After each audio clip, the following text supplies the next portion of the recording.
Assalamualaikum warahmatullahi wabarakatuh. Jumpa lagi dengan saya. Materi kita minggu ini adalah uji autokorelasi dan uji normalitas dengan menggunakan SPSS. Tapi jangan lupa sebelum kamu menonton video ini, subscribe dan like terlebih dahulu channel ini. Baik, saya akan menjelaskan apa itu uji normalitas dan apa itu uji autokorelasi.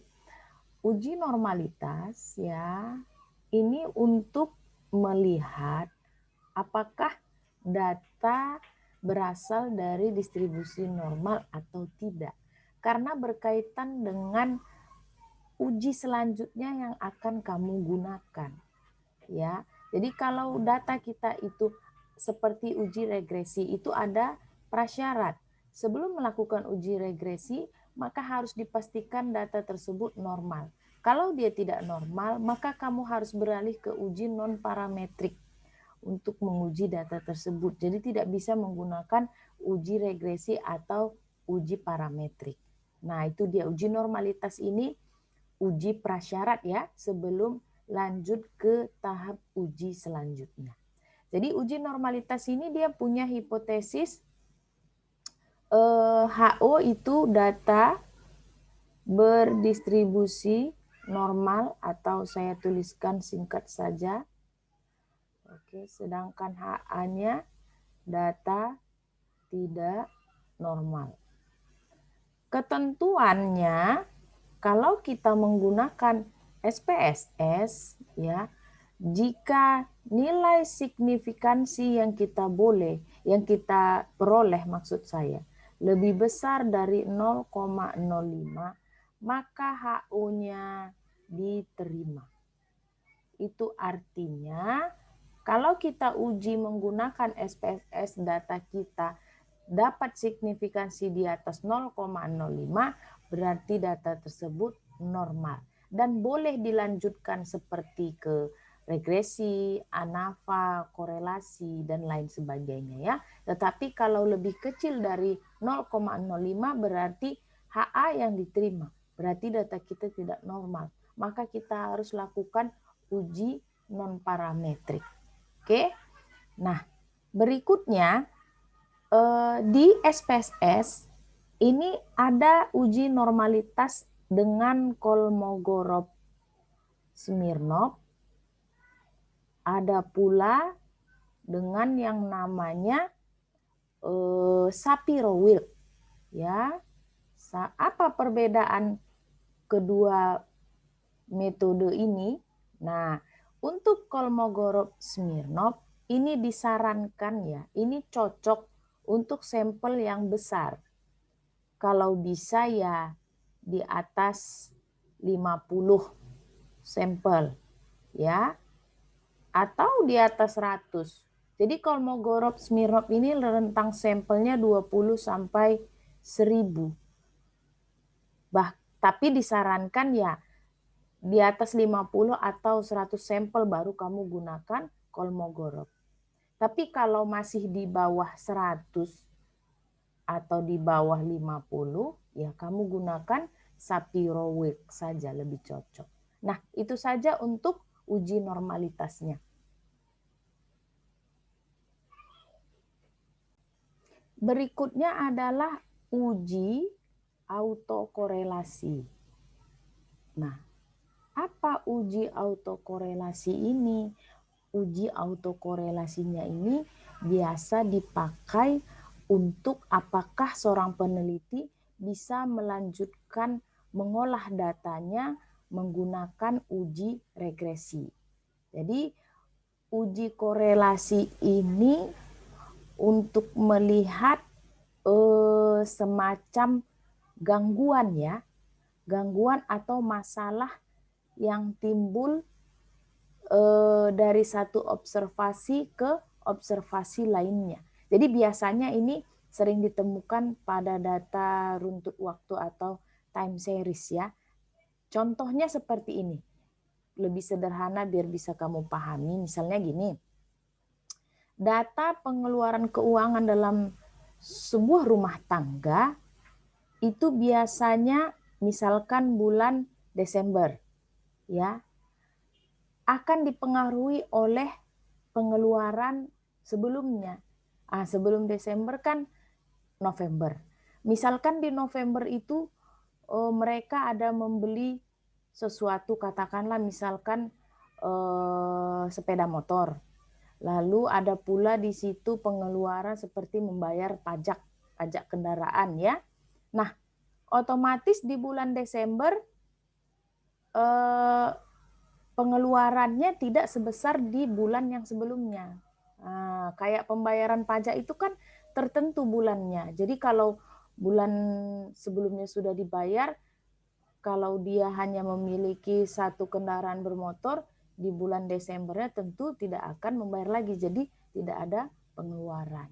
Jadi seperti itulah yang dikatakan dengan autokorelasi. Jadi autokorelasi ini bertujuan untuk menguji apakah dalam model regresi linear itu ada korelasi antara kesalahan pengganggu pada periode T dengan kesalahan pengganggu pada periode sebelumnya. Oke. Nah,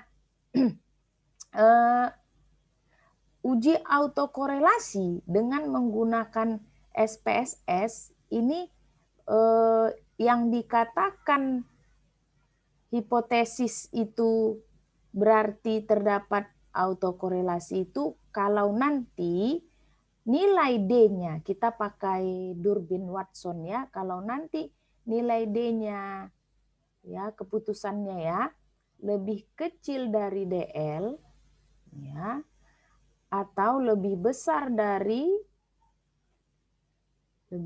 ya, seperti ini, dari 4 dikurangi dengan DL, ya, nilainya, maka HO-nya nanti ditolak. Maka HO ditolak.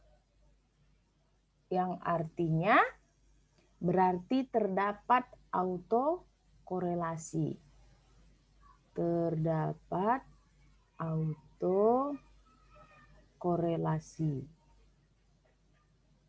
Nah, kalau misalnya nanti D yang diperoleh di output SPSS-nya terletak antara, berarti lebih besar dari DU, baru lebih kecil dari 4 kurang DU, maka HO-nya diterima katanya. Diterima yang artinya, ya, tidak ada autokorelasi. Tidak ada autokorelasi. Nah, jadi HO-nya itu kalau saya tuliskan tidak terdapat autokorelasi. Ini tidak terdapat autokorelasi, sedangkan HA-nya terdapat autokorelasi. Jadi tadi kalau yang di sini kan HO ditolak. Kalau ini ditolak berarti ini keputusannya, yaitu terdapat autokorelasi.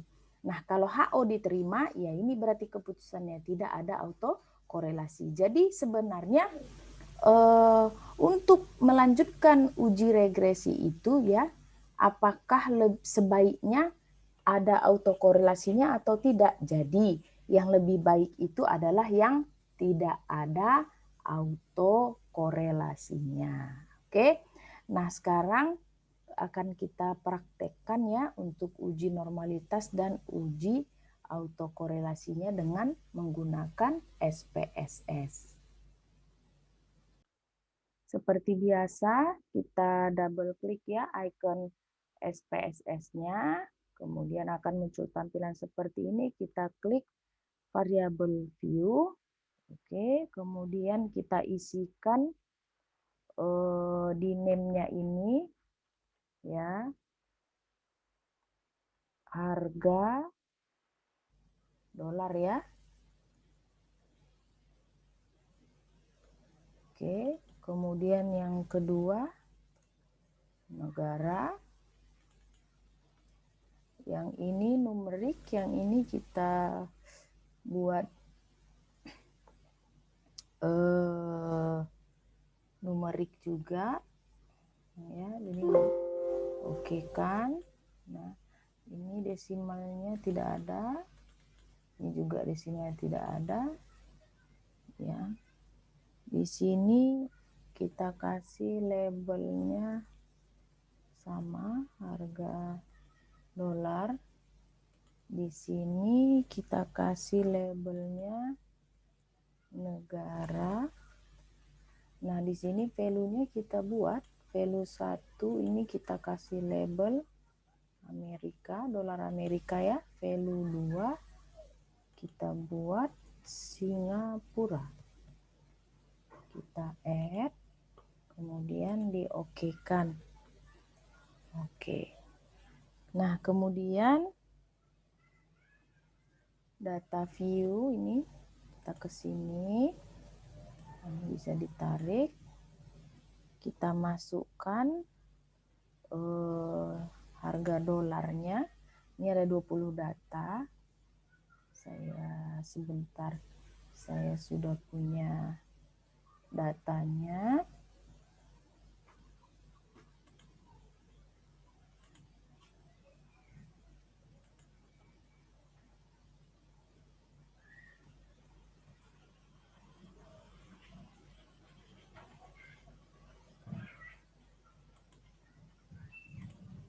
Ini saya pastekan saja. Oke. Untuk negaranya ini negara Amerika ya. Jadi saya buat 1, enter. Oke, 1 semuanya. Enter. Oke. Nah, ini kalau kita klik yang ini, nanti dia akan berubah Amerika. Nah, kita klik lagi aja seperti ini 1. Kemudian dari 21 sampai 40 karena saya punya 20 data untuk masing-masing dolar Amerika dan Singapura.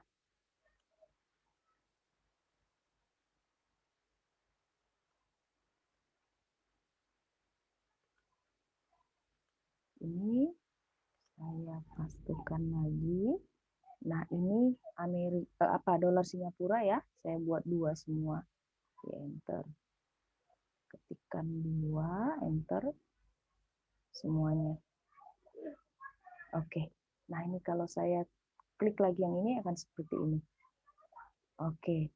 Nah, sekarang kita mulai analisis apakah data saya ini normal atau tidak. Jadi, klik seperti biasa analyze. Oke. Ambil deskriptif statistik, kemudian pilih explore. Klik ya. Nah, jadi masukkan harga dolarnya itu ke dependent list ke sini ya. Udah kuning gini diklik aja ke kanan. Nah, kemudian untuk jenis kelaminnya ya. Jenis kelaminnya ke vector list. Nah, sudah ya. Nah, kemudian kita klik lagi plot. Ini nanti ini udah otomatis dia. Nah, ini kalau stem and leaf-nya nggak mau, misalnya mau histogram aja, kita buat histogram. Lalu pilihlah ini normalitas plots with test-nya. Kemudian continue. Oke. Nah, kemudian kita langsung oke. Nah, akan keluar ya. Akan keluar outputnya seperti ini. Nah, ini kita ke bawah ya. Ah, kita ke sini. Fokus di sininya ya. Jadi lihat di sini test of normality. Jadi karena saya punya 2 data tadi, dolar Amerika dan Singapura, lihat Shapiro Wilk-nya lebih cocok yang ini, lebih recommended. Kenapa? Karena data saya kecil, sampelnya hanya 20. Lihat di sini signifikansinya 0,948. Untuk yang Singapura juga 0,249. Tadi di awal sudah saya jelaskan kalau nilai signifikansi di SPSS diperoleh lebih besar dari 0,05 maka HO diterima, yang artinya data kita itu normal. Berarti data harga dolar Amerika yang saya punya itu normal, dan data harga dolar Singapura yang saya punya juga normal. Jadi kalau misalnya saya mau melihat perbedaan harga dolar dari kedua negara ini, saya boleh memakai uji parametrik seperti uji T untuk melihat apakah terdapat perbedaan antara kedua variabel. Tapi kalau tadi misalnya ini signifikansinya lebih kecil dari 0,05, maka data saya ini tidak normal. Berarti saya harus pakai uji non parametrik. Tidak boleh uji T, ya, uji parametrik. Oke, kemudian saya lanjutkan lagi untuk uji autokorelasinya. Untuk uji autokorelasi seperti biasa, double klik icon SPSS, maka akan keluar lembar kerja seperti ini. Nah, variabel view-nya ketikkan ya. Jadi di sini kita mau menguji apakah ada gejala autokorelasi antara ROA, return on asset, ROE, return on equity, dan PER, price earning ratio, terhadap harga saham. Jadi judul penelitiannya pengaruh ROA, ROE, dan PER terhadap harga saham. Jadi untuk menguji pengaruh ini kita harus pakai regresi, ya. Sebelum dipakai regresi ada syaratnya. Bisa pakai regresi kalau tidak terjadi autokorelasi di antara ROA, ROE, PR, dan sahamnya. Jadi kita mesti cek dulu dengan menggunakan Durbin Watson ini, menggunakan SPSS apakah ada autokorelasi antara ROA, ROE, PR, dan sahamnya. Oke. Nah, jadi di name kita ketikkan ROE, ya, lalu ROA, kemudian PER, kemudian di sini saham. Kita desimalnya kita nolkan, ya, dinolkan. Nah, ini boleh dikasih label atau keterangannya, return on equity, ya. Nah, ini tadi return on asetnya. Ini price earning ratio. Ini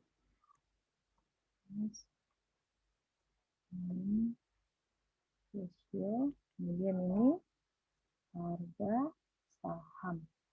Oke, lalu kita ke data view. Nah, saya sudah memiliki datanya. Ini tinggal di oke. Kemudian analisisnya analyze, ya, pilih regression, kemudian linear, ya. Yang terikat itu harga sahamnya ke dependent, untuk ketiga-tiganya ini ke independen. Kemudian klik statistik, ya, ini ada estimate, model fit. Nah, ini yang terpenting. Ini sudah otomatis dia ada.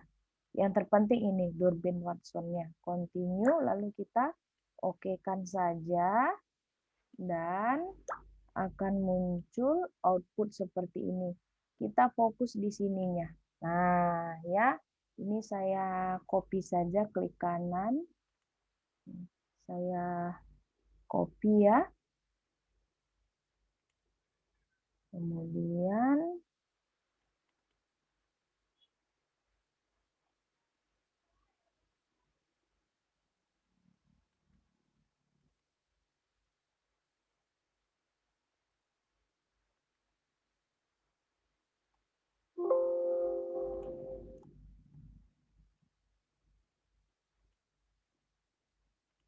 nah, ini outputnya tadi. Jadi cara memeriksanya, lihat ini Durbin Watson-nya. Nilai Durbin Watson-nya kan 2,196. Tadi di awal sudah saya jelaskan autokorelasinya itu ada atau tidak dengan ketentuan sebagai berikut. Kalau Durbin Watson-nya ini terletak lebih besar dari DU dan dia lebih kecil dari 4 kurang DU, maka ini ya, tidak terdapat autokorelasi. Nah, sepertinya. Jadi kita cek. Sekarang DU-nya berapa? Itu permasalahannya ya. DU-nya ini bisa kamu cari ya di Google, kamu searching aja distribusi nilai tabel Durbin Watson. Ini sudah ketentuan. Nah, jadi tadi kan ini ya N-nya. Oke, sebentar ya. Maaf, ini tadi ada kesalahan data sedikit ya. Jumlah data saya itu ada 24, tadi tidak terekam seluruhnya. Ini saya ulang. Oke. Ya, sampai di sini tadi. Oke, nah ini sudah terrecord semua ya. Jumlah datanya ada 24 data. Jadi kita ulang analyze, regression, linear ya. Ini ke sini ya, dependent. Nah, untuk ROA, ROE dan PER-nya ke independent. Nah, ini statistiknya. Statistiknya kita ke ini sudah otomatis Durbin Watson-nya dicentang juga. Kemudian klik continue dan kemudian kita oke-kan. Nah, nanti outputnya ya seperti ini. Nah, kita ambil yang ini, kita copy saja, copy. Oke, kita pindahkan ke Word ya.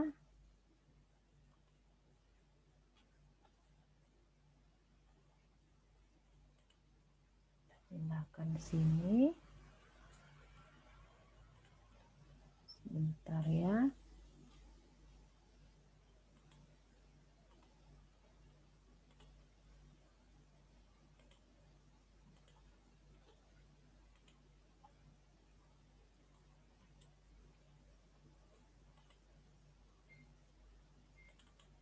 Oke, ini ya dapat dilihat di sini nilai Durbin Watson-nya 1,961 ya.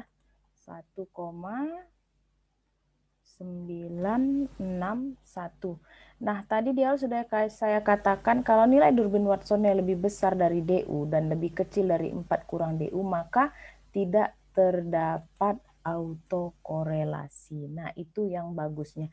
Jadi, sekarang berapa nilai DU? Berapa nilai DU-nya? Itu bisa kamu searching di Google ya, kamu ketikkan aja distribusi nilai tabel Durbin Watson. Nah, jadi tadi kan data saya itu 24, jadi kita yang ini. Oke, data saya tadi 24, yang ini ya. Nah, variabel bebas saya, K-nya itu variabel bebas ada 3 tadi, ROA, ROE, dan PER.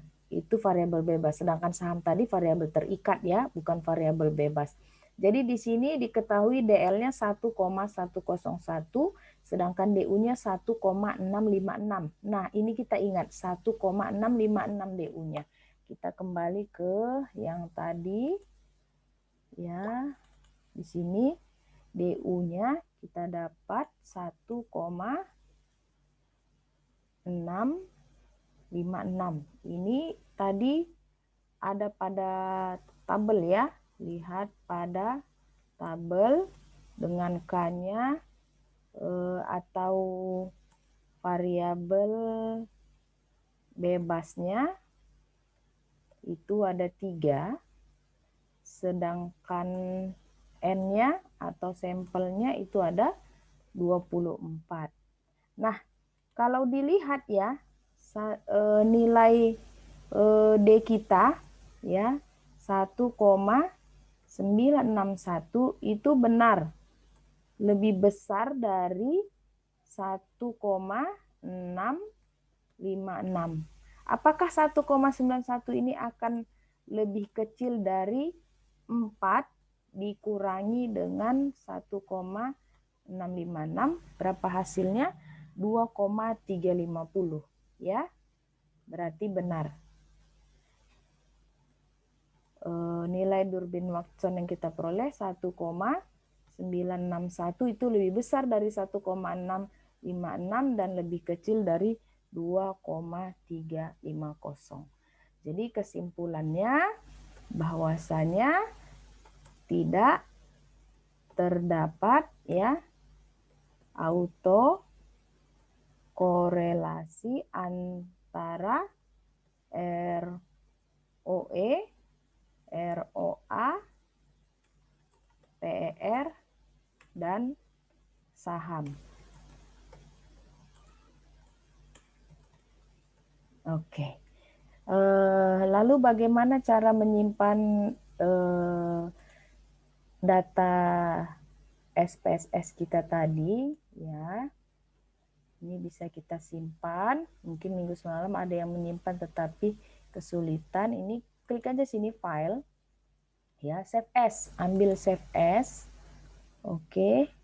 Nah, ini saya buat data autokorelasi ya. Ini saya simpannya di ini, terserah kamu boleh di mana. Coba kita simpannya di sini. Volume D ya. Di folder yang ini. Oke, di situ disimpan, save. Nah, gitu juga dengan yang